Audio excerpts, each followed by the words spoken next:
श्रीगणेशाय नमः।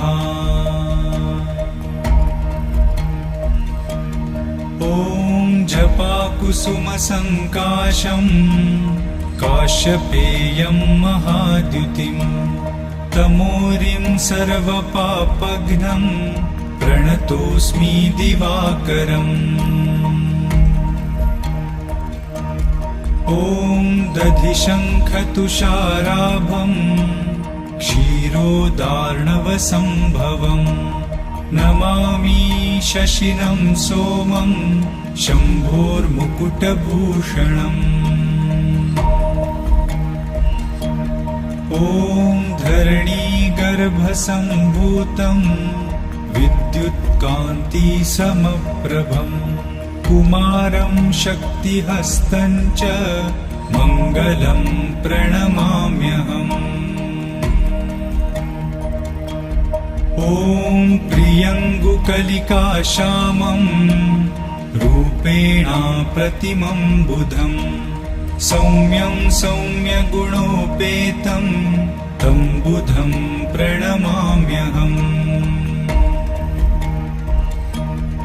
ॐ देवानां च ऋषीणां च गुरुं काञ्चनसन्निभं बुद्धिभूतं त्रिलोकेशं तं नमामि बृहस्पतिम्।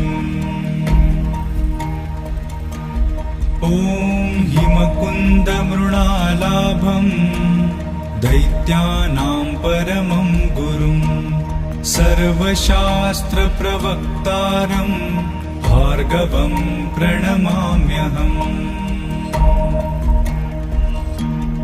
ॐ नीलाञ्जनसमाभासं रविपुत्रं यमाग्रजं छायामार्तण्डसम्भूतं तं नमामि शनैश्चरम्।